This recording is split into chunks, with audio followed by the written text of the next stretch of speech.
Bernie Sanders is introducing his Medicare for All bill. It seems that this complete government takeover of health care is becoming the litmus test for the liberal left. A majority of the Democrats in the House have already co-sponsored a similar piece of legislation.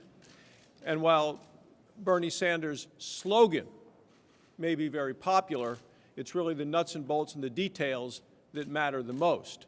And that's what's it going to cost the American people in terms of money, in terms of time, and in terms of their freedom of choice when it comes to health care.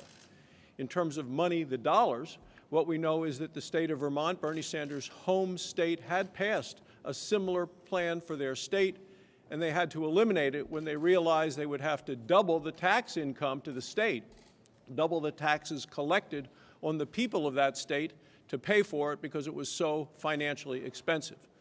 In terms of the costs in time, they often talk about the British healthcare system as being the model for this. Well, the problems with the British healthcare system have gotten so bad that they're setting new records for waiting time. People in emergency rooms, those that have to wait longer than 12 hours, that's at new record highs.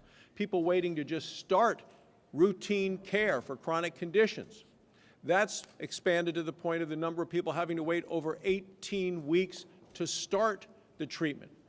And in terms of loss of freedom of choice to get the care that you need from a doctor that you choose, when you take a look at Britain compared to the United States, for a woman with breast cancer or a man with prostate cancer, if they have that situation in Britain, they'd rather come to the United States because the success rate of those treatments are so much better in the United States, not because our doctors are that much better, but because they actually can get care sooner here in the United States.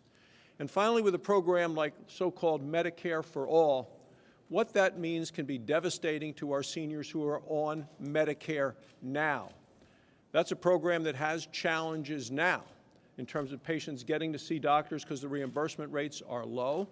But for the integrity of that program for seniors, the Bernie Sanders approach of putting more and more people on it will undermine the ability of our current seniors to get the treatment that they need under Medicare.